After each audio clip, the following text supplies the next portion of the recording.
It was the turning point of World War II. 3 million soldiers, hundreds of thousands of ships, planes, and tanks. A logistical complexity unprecedented in a military operation. This was the Battle of Normandy.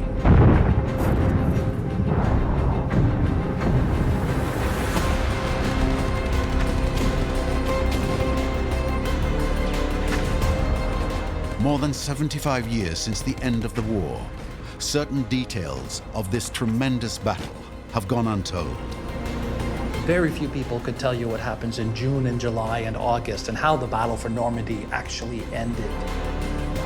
Now, unpublished archives, 20 years of research, experts from the United States, the UK, and Canada bring to life the boots-on-the-ground reality of Normandy's 85 days of hell. Liberation has come to Normandy, but so has war. 3 months of savage combat. If we can destroy the German army in Normandy, then the rest of France will be saved. During which the Allies and the Germans will fight mercilessly. It's a battlefield where they live and they die, and where they fight and where they kill.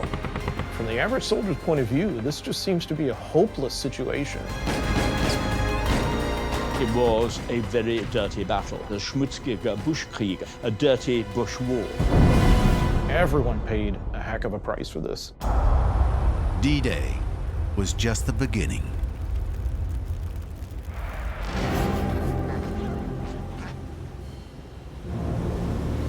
June 6th, 1944. Early morning. Thousands of boats embarked from England, headed to the French coast of Normandy. 2 years in the making, it's an Allied operation to take back France from the Germans.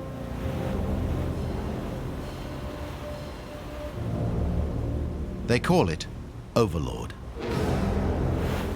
Rarely in history will you find a time where these major powers are all mobilized almost to the full extent of their strength to have this confrontation over what is to happen with the Normandy invasion. Allied soldiers will face a territory that the Germans have occupied for 4 years. Caen, Cherbourg, Saint-Lo, all the great cities of Normandy are under Nazi control. The landing zone chosen is 80 kilometers long. Placed under the command of US General Eisenhower, the troops will land on 5 sectors. To the west, the Utah and Omaha beaches will be taken by the Americans.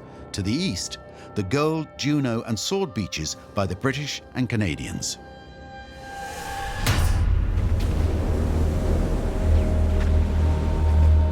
Around 6:30 a.m., the first waves of Allied soldiers land on French soil.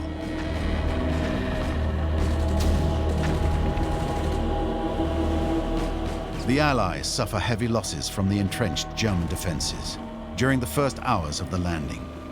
But soldiers and armored vehicles continue to land, putting pressure on the enemy. The vital part of any seaborne invasion, like Operation Overlord, was to get ground rapidly, because only then could you start to push back the enemy so that they could not keep firing at the beaches.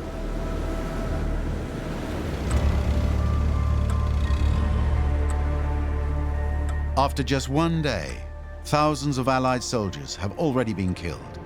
But the wide scope of the landing has been fatal to the Germans. The first phase of Operation Overlord is completed. Scattered throughout the landing zones, the Allies must now regroup the different units on the ground. You got to link up those 5 beachheads as quickly as you can. If they're not linked up, then the Germans can fill the gaps and can begin attacking the Allies from any direction they want, from what military people call the flanks. Eisenhower and his generals needed to create a buffer zone to protect against the German counterattack that would come. And in fact, they prepared for that.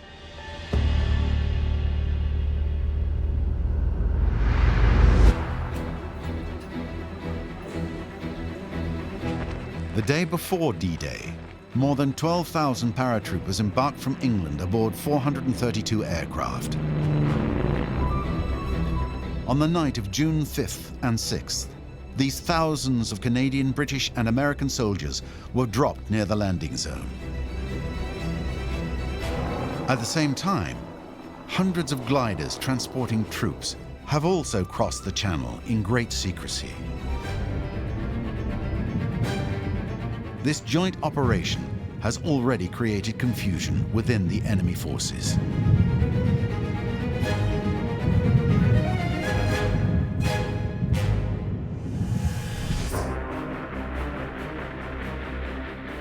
In the early morning, when the first soldiers arrived from the sea, the next phase could then start.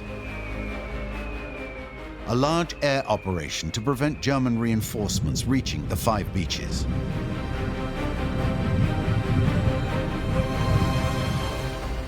The plan for sealing off Normandy was called transportation, and this meant bombing all of the bridges over the River Seine to the east and over the River Loire to the south, so that the whole of the Norman area was completely cut off.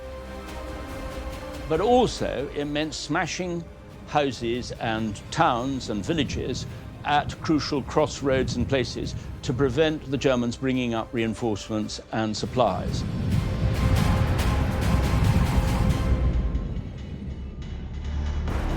The American phrase, which had been invented in Italy, was called putting the city in the street, which basically meant simply blocking the roads so that traffic could not get through.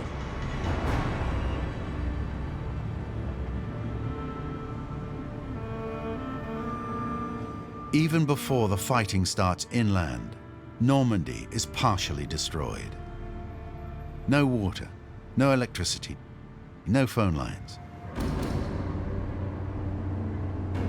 And now, after taking the 5 landing beaches, the Allies must advance, whatever the cost, to push the Germans back little by little and occupy enemy territory.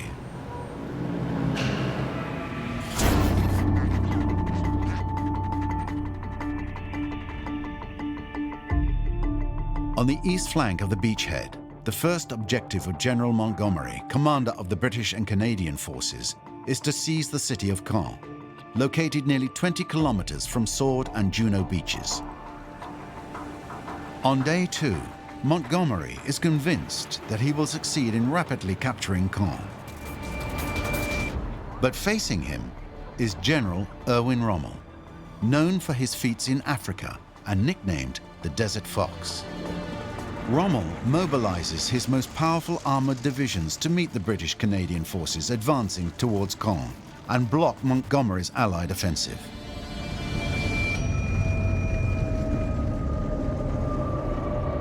When the British and the Canadians begin to fight around Caen, they are doing massive tank assaults.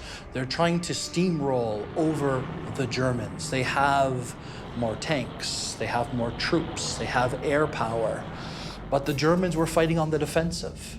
And if Normandy had shown anything, is it's fighting on the defensive in dug-in positions with anti-tank guns, with mortars and mines, and a single 88 gun that tears apart 15 Sherman tanks will stop a column of troops.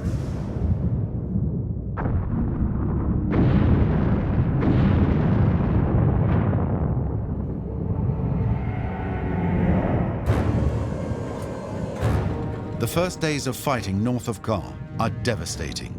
The perfectly organized German defenses invariably repel all English and Canadian attempts.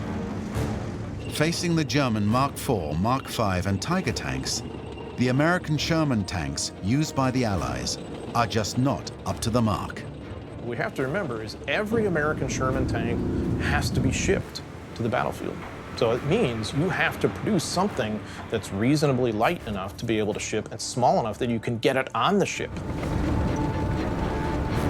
It's a reasonably good tank, but you don't want to be in a toe-to-toe battle with a German tank head-on. 33 tons for the Sherman, over 43 tons for the German tanks. More robust, with armor superior to the Americans, and delivering devastating cannon power.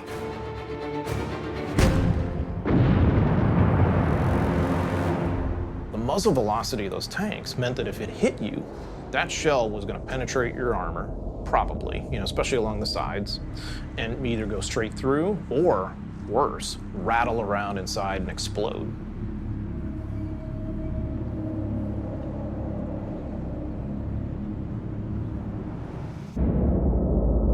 While the British and the Canadians are defeated on the east flank, the Americans start advancing on the other side. General Bradley commands the troops. Their first objective is 17 kilometers from the coast, the small town of Carentan and its network of roads and railways. Carentan is really the key to seal off the Cotentin Peninsula and then capture Cherbourg, which is the greatest harbor in Normandy. But also in tandem with that, you're going to start moving southward towards the town of Saint-Lo.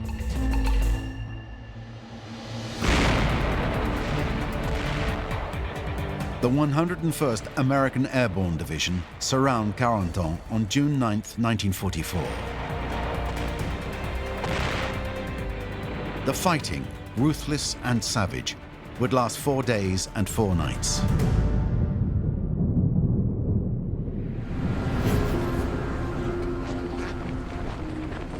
On June 12th, Carentan falls into American hands, with heavy losses on both sides.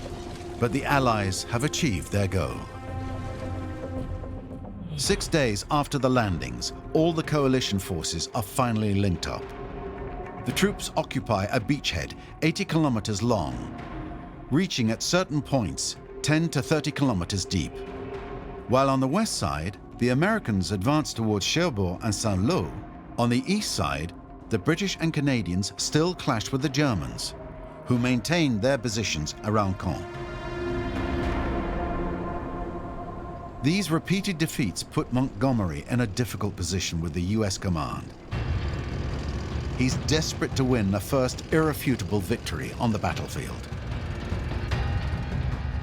On June 12th, he attempts an encirclement maneuver by skirting Caen from the west to trap the German divisions. The 7th British Armoured Division is sent to the small town of Banijay Bocage. But the Germans anticipate the move and ambush the British with a Tiger tank battalion commanded by Michael Wittmann, the most impressive tank commander of World War II.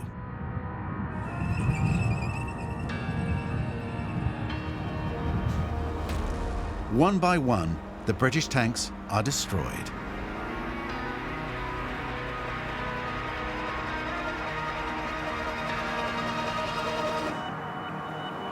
The failure to capture Banijay Bocage by the 7th Armored Division and 30 Corps did impact badly on morale. They just realized that it was going to be a far tougher job than they had thought about or imagined when they set sail.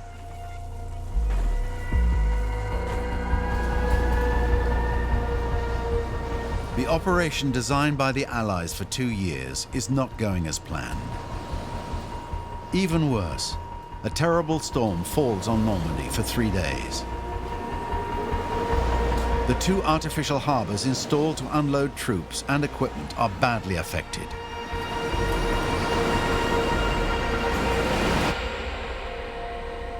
The one on Omaha Beach is totally destroyed.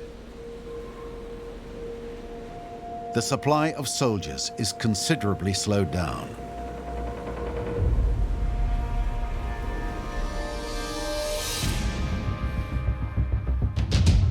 In these conditions, taking the port of Cherbourg becomes an absolute priority for the Allies.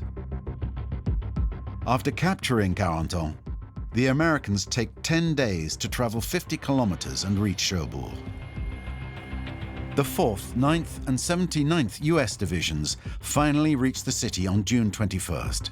They launch the attack the following day.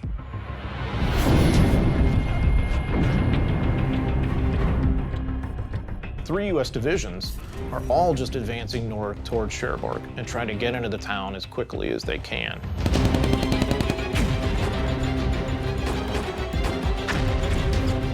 The city is defended by 30,000 troops, trapped by the Allies.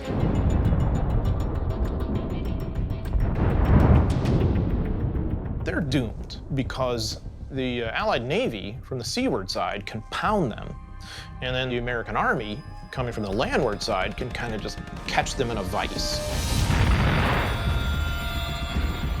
So the whole thing kind of just devolves into this sort of block by block fight.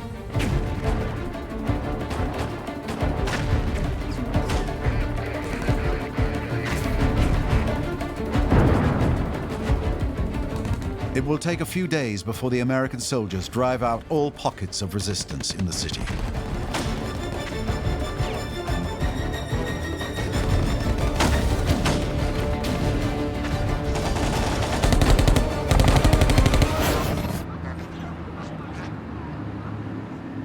On June 26th, the Germans surrender. Thousands of soldiers are taken prisoner. After 4 long years of occupation, Cherbourg finally tastes freedom once again.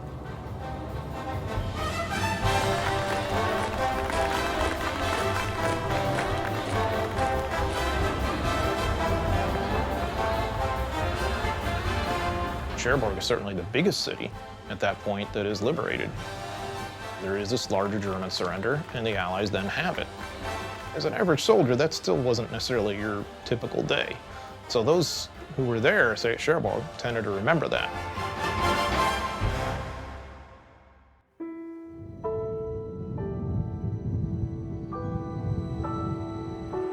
Despite this first victory in Cherbourg, the total casualties after 3 weeks of fighting is immense.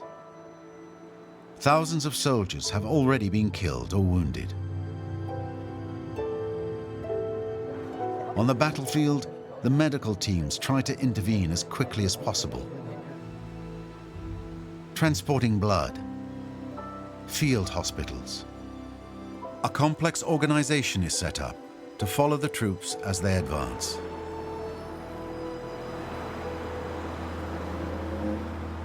But in spite of the losses, the Allies keep moving forward, day after day after day. After the Americans take Cherbourg, they head south. The next Allied target is less than 90 kilometers away, the city of Saint-Lo. But the American soldiers face one of the most dangerous regions for infantry and tanks, the Normandy Bocage. The Bocage, cultivated fields separated by ditches and embankments, canopied by hedgerows several meters high.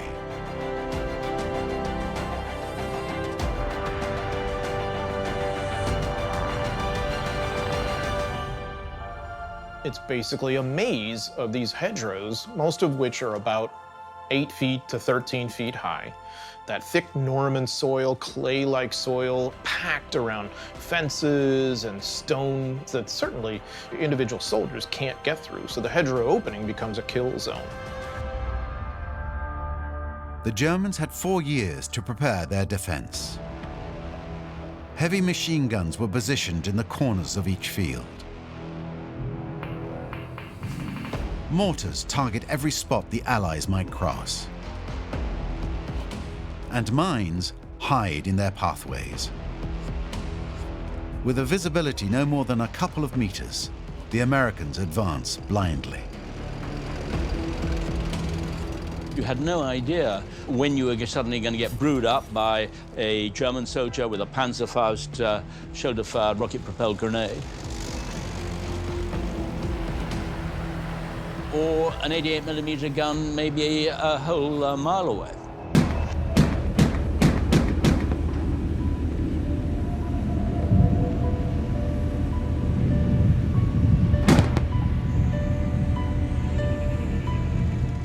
Up against the Germans, several dozen Allied soldiers die taking back a mere meadow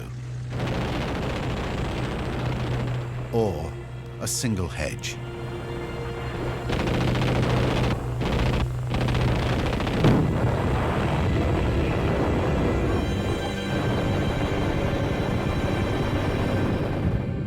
The U.S. Army finds itself in Normandy in the middle of a bloodbath, absolute bloodbath, day by day, Hedgerow by hedgerow, choke point town by choke point town. Every one of them where you fight, they're going to suffer casualties. From the average soldier's point of view, this just seems to be a hopeless situation. You just know that this seems to be kind of the road to nowhere in Normandy.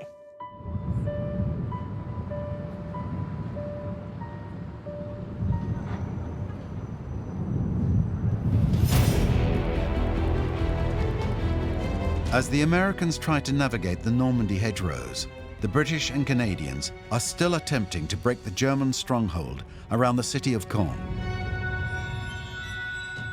The British General Montgomery decides to change his offensive. He launches Operation Charnwood. On July 7th, 467 Allied planes dropped more than 2,500 tons of bombs on enemy-occupied areas around Caen.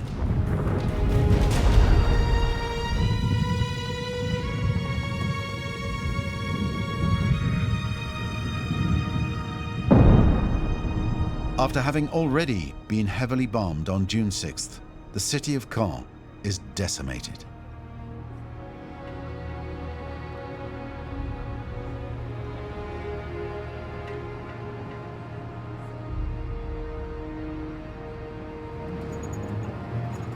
On July 9th, the British and Canadian soldiers finally enter the city from the north.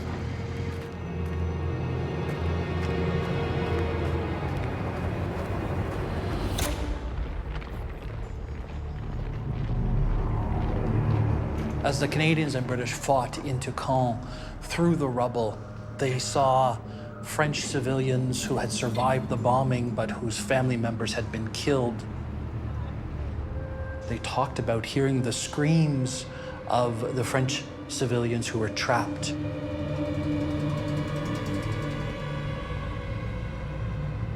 The scene was a real nightmare scene of devastation.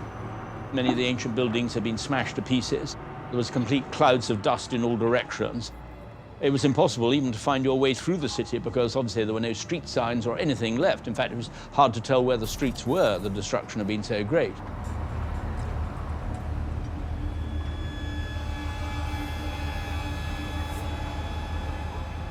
Under these conditions, even after 4 years of occupation, it's difficult for residents to appreciate the long-awaited liberation of their city.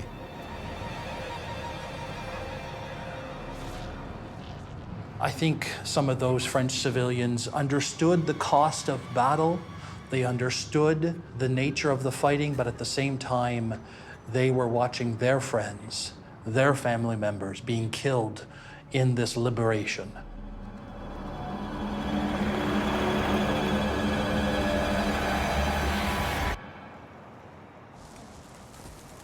But for the Allied command, the annihilation of Caen and the thousands of civilians killed under the American and British bombs was a necessary evil, the price to pay in winning the battle. It's always hard talking about ends and means and what justifies what in warfare. A moral decision would be that the killing of civilians is almost by definition a war crime, but you're not going to be able to avoid it in reality.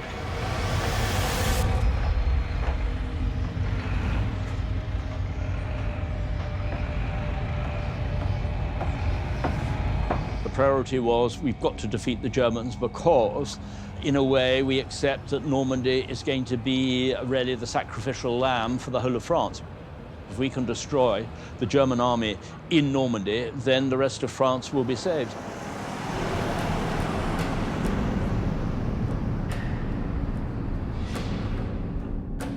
While the British and Canadian troops gradually liberate the city of Caen, the Americans continue to struggle against a strong German resistance on their way to Saint-Lo.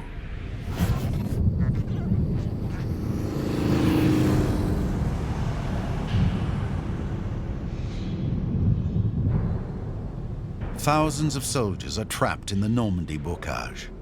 The incessant rain and mud slow their progress even more. To escape this fatal labyrinth, the Allies try an ingenious strategy. We've got to create a new opening through the hedgerows, because the main one the Germans have covered, and they're going to kill everybody who moves through there. So they begin to weld, ironically enough, the remnants of German beach obstacles, the metal, onto the front of tanks with prongs.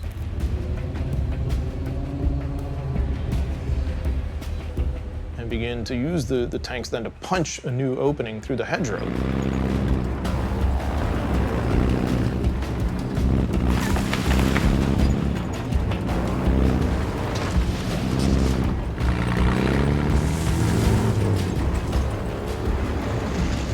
With these so-called rhino tanks, the Allies take the Germans by surprise.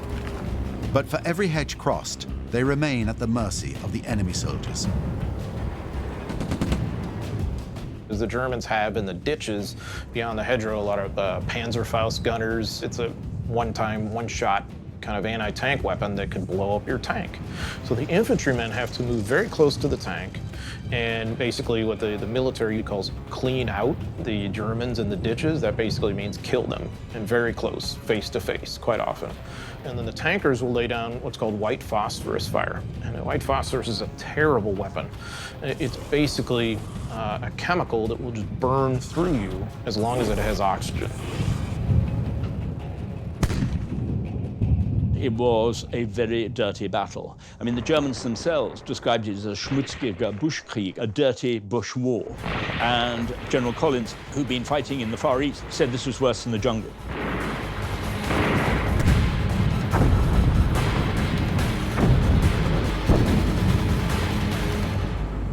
The town of La Haye-du-Puy, liberated on July 9th, will remain the symbol of this battle of unimaginable violence. Within the area, the fighting will cost the lives of 10,000 American soldiers, while advancing the front only 12 kilometers.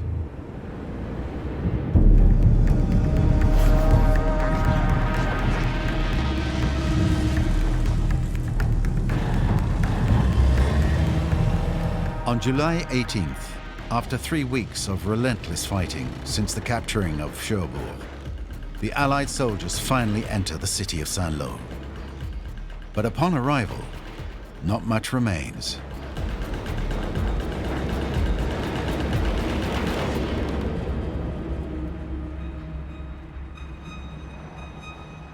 The soldiers have to advance extremely slowly, as the Germans mined the entire city.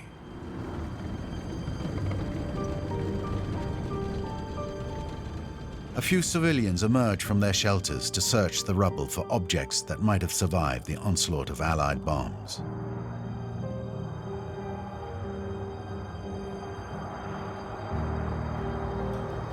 After Cherbourg, Saint-Lo is the second great victory for the Allied command.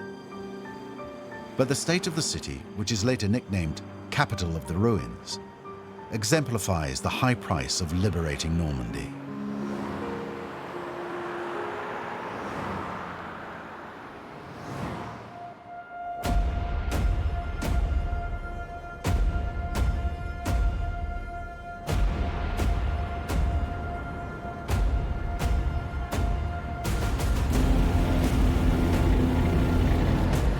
After a month and a half of fighting, the troops' morale is at an all-time low. Every foot gained against the Germans comes at the cost of intense and merciless combat.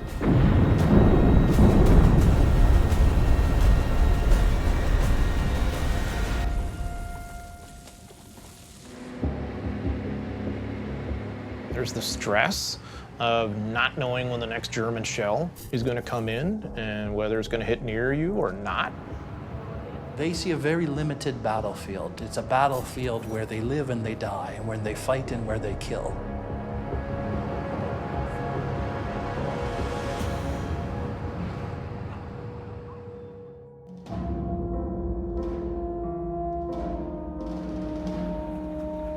By mid-July, tens of thousands of Americans, Brits and Canadians have already died in combat.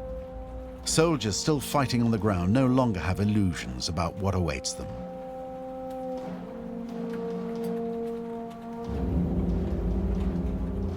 eventually the day comes when there aren't that many people you know in your unit anymore, and you're a fugitive from the law of averages.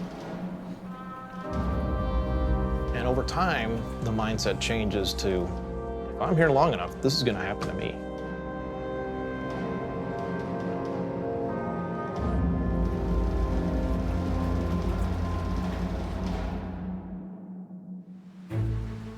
Between combat, life is monotonous. Soldiers constantly check and clean their weapons to keep them from jamming.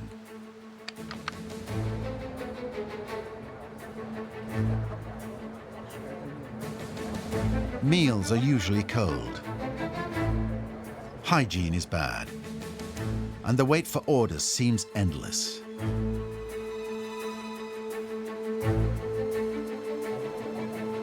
Very soon, they were crawling with lice. They were always short of water.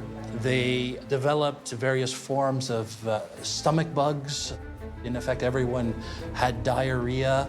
And all of this strain is happening in an environment of death and destruction.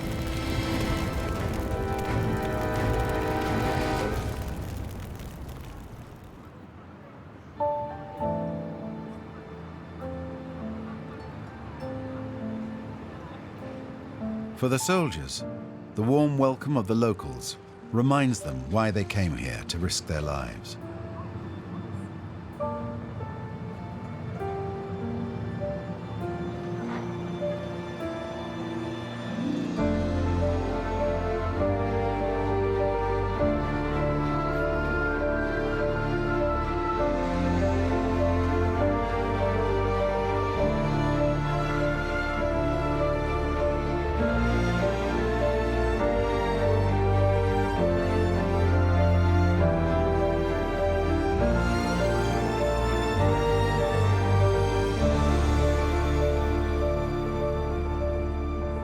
A little alcohol, cigarettes, simple gifts that lift the men's spirits before the next advancement, the next mortar fire, the next dead. Over time, many of them realized that the only way out was to be killed or wounded, even as reinforcements came behind them.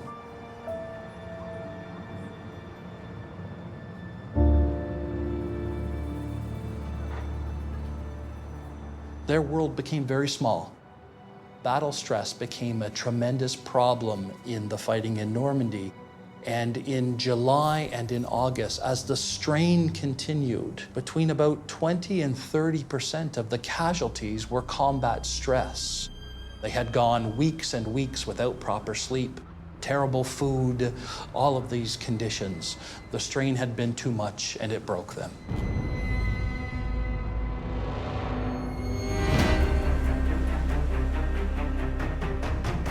To compensate for losses, reinforcements land daily on the Normandy beaches and are immediately sent to the front line.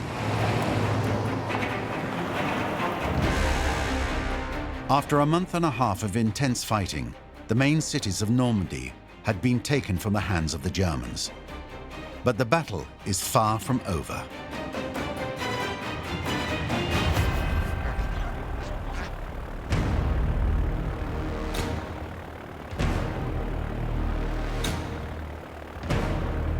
To pierce the German defenses and accelerate the troops' movement, the Allied command launches Operation Cobra.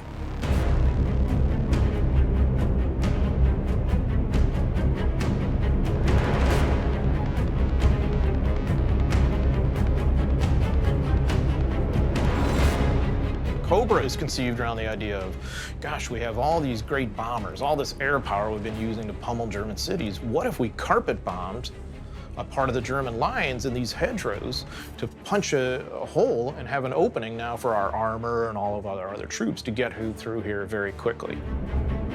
It makes a great deal of sense on paper. It's in the implementation that it creates some serious problems. Why?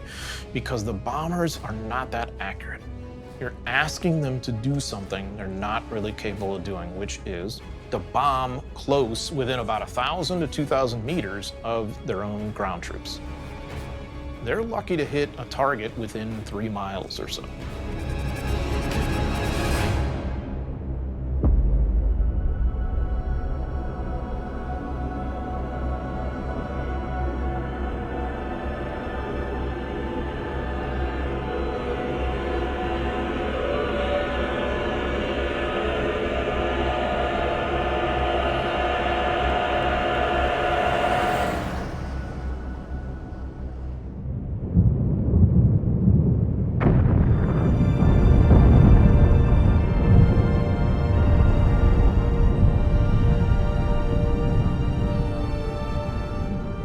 For 2 days, thousands of bombs hit the front line west of Saint-Lo.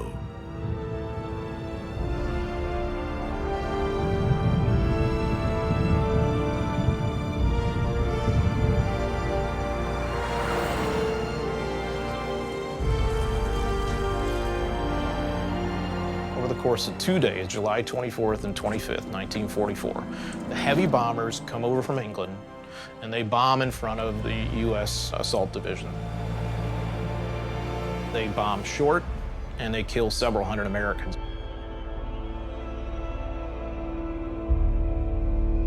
This is, I believe, the greatest friendly fire incident in the history of the United States. But it also, the good news is it does tremendous damage, of course, to the Panzerlehr Division, the Germans who are on the wrong side of this. And so Cobra does what it's designed for.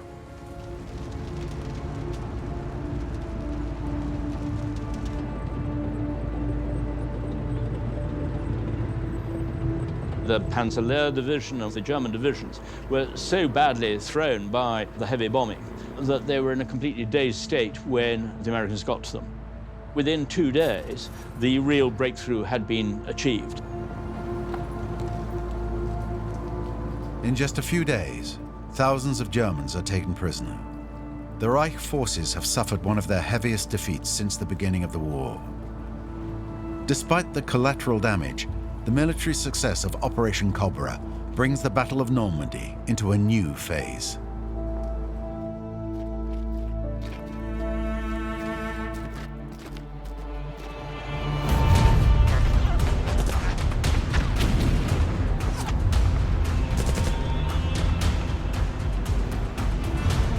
On July 28th, the town of Coutances is captured by the Allies.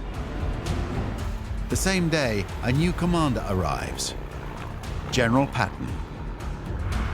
Famous for his feats in North Africa and Sicily, Patton has just taken the lead of the 3rd US Army. His mission? Make a breakthrough to the south of Normandy. The Germans feared Patton more than any other Allied general.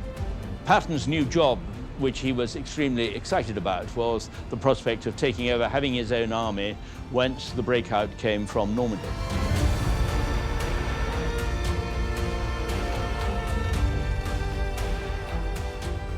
In just 4 days, Patton's troops will retake the cities between Coutances and Avranches and advance more than 50 kilometers to the south at a pace not yet seen in this battle.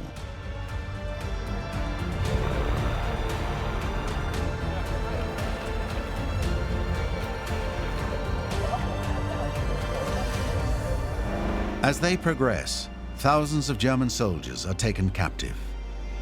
This really took the Americans all the way through, down past Avranches and out of Normandy, even into northern Brittany. It was a spectacular smashing of the German armies in Normandy. This was definitely the start of taking the fight right the way through into France.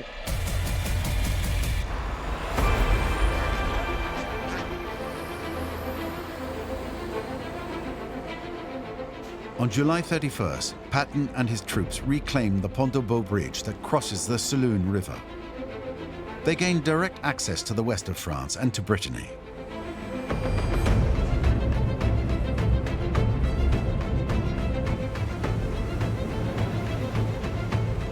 The following day, the Americans arrive at Mont Saint-Michel, completely abandoned by the enemy.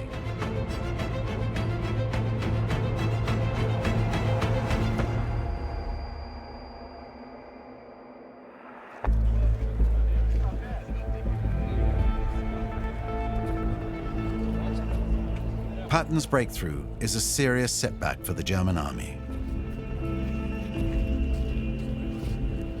The Germans are in an existential situation in Normandy. And the logical thing to do would be to simply retreat eastward and get out of there and fight somewhere else. But we're not talking about logic when we're talking about someone like Adolf Hitler.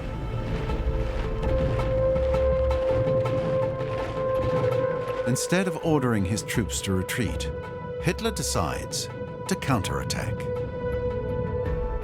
His plan: send his tanks to the town of Mortain, close to where several American units have joined up. The goal is to create a breach in the Allied configuration meant to reach Avranches by cutting the American army in two and regaining control of the area.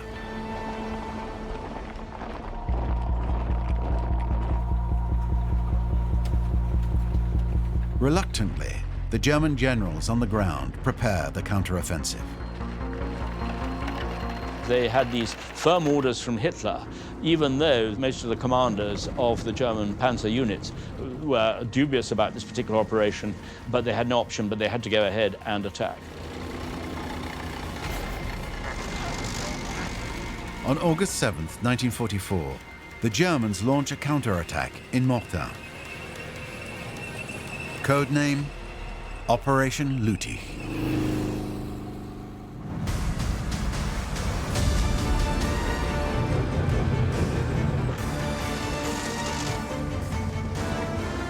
Columns of panzers attack the 30th US Infantry Division with full force.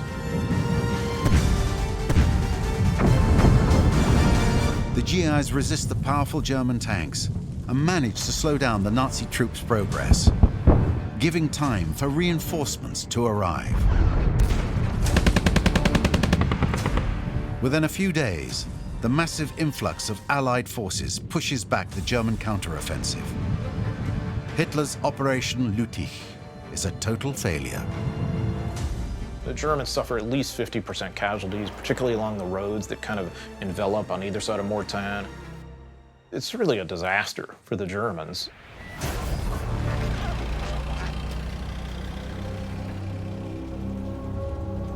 By mid-August, the German forces are defeated.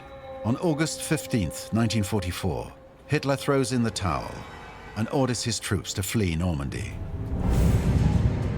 The German Operation Lüttich was a desperate gamble, and it looked like that this German force was ripe to be annihilated. Arriving from the west, the Americans advance at full speed towards Argenton to join forces with the British and Canadians. Village after village, one by one, they occupy enemy positions. They annihilate the areas of German resistance. The small village of Rennes, tirelessly held by the Wehrmacht and an SS unit, is reduced to rubble.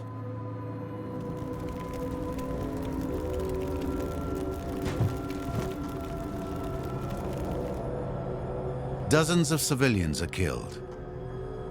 But now is the time to expel every last standing German soldier in Normandy.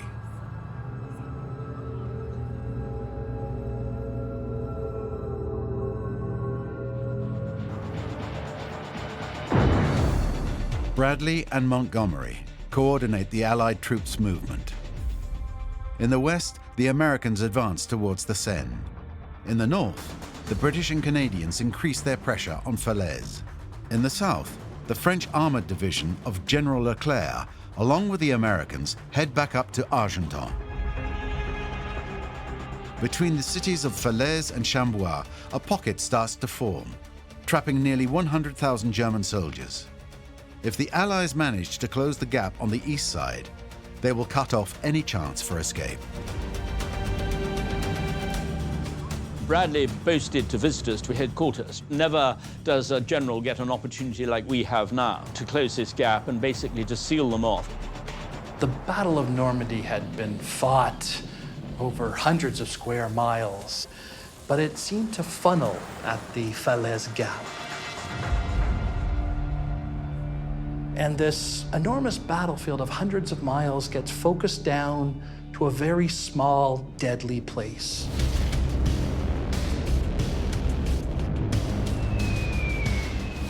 To weaken the enemy's final defenses, the Allied air forces hammer the German positions. On the ground, the fighting is unprecedented.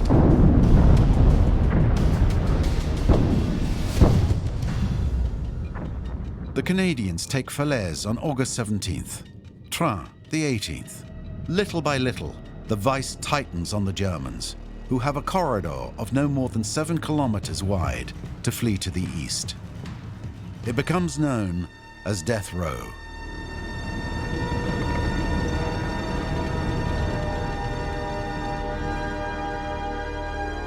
The massacre inside the pocket at Falaise was horrific. The fighter bombers kept on coming in, all of the German transport horses dragging field hospitals or guns or whatever were just simply machine gunned in their traces. The smell, the stench of corpses for weeks afterwards was simply appalling. It was a turkey shoot, as the Americans would have called it.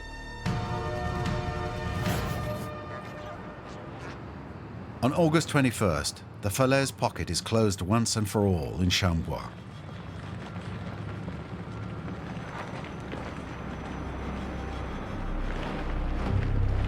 Tens of thousands of Germans are taken prisoner, and thousands lay dead.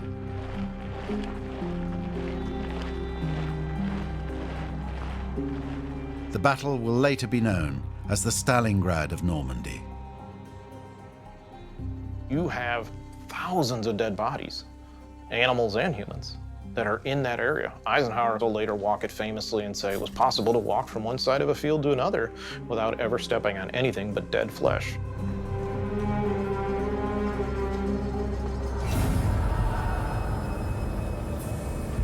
I think that is something to try to imagine today. That Falaise gap filled with corpses and wounded, screaming men.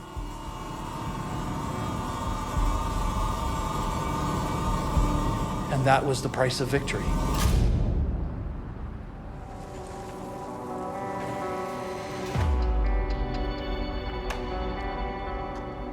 In the city of Argentan, liberated the day before by the 80th U.S. Infantry Division, cameras immortalize the meeting between the soldiers and the city's mayor. In the middle of the rubble, some civilians finally dare to emerge from their shelters.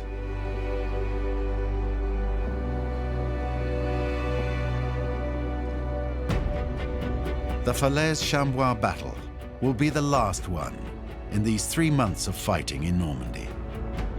On the Allied side, 220,000 soldiers were killed or wounded, and 20,000 civilians killed. On the German side, the Reich Army lost more than 200,000 men, and 200,000 were taken prisoner.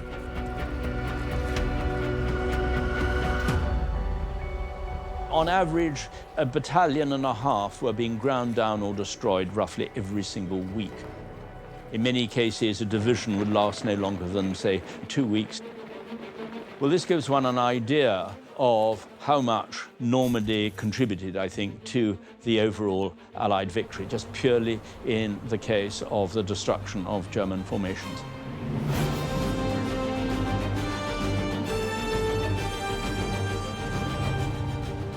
By the end of August, hordes of soldiers and vehicles land at Cherbourg and head east to eradicate the rest of the Nazi army.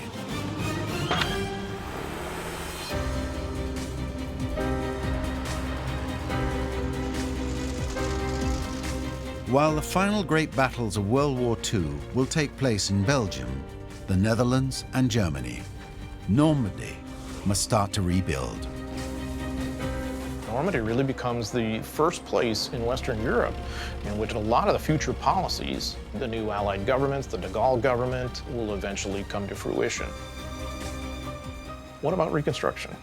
Who's going to pay for it, and how are we going to do it? Normandy kind of sets the tone for so many other places, not just in France, but in Western Europe, that the armies are going to have to rebuild.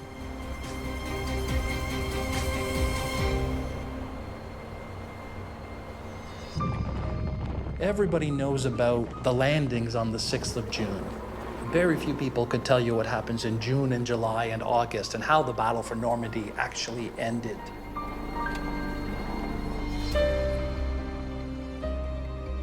And I think to this day, we are still dealing with those battles, that war, trying to come to grips with it, trying to make sense of it, trying to understand the ruins of Normandy 75 years ago.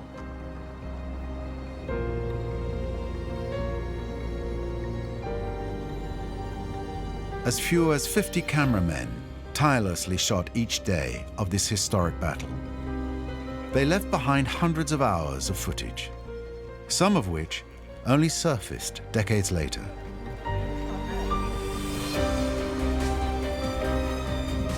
For future generations, these images will remain the final witnesses of Normandy's 85 days of hell.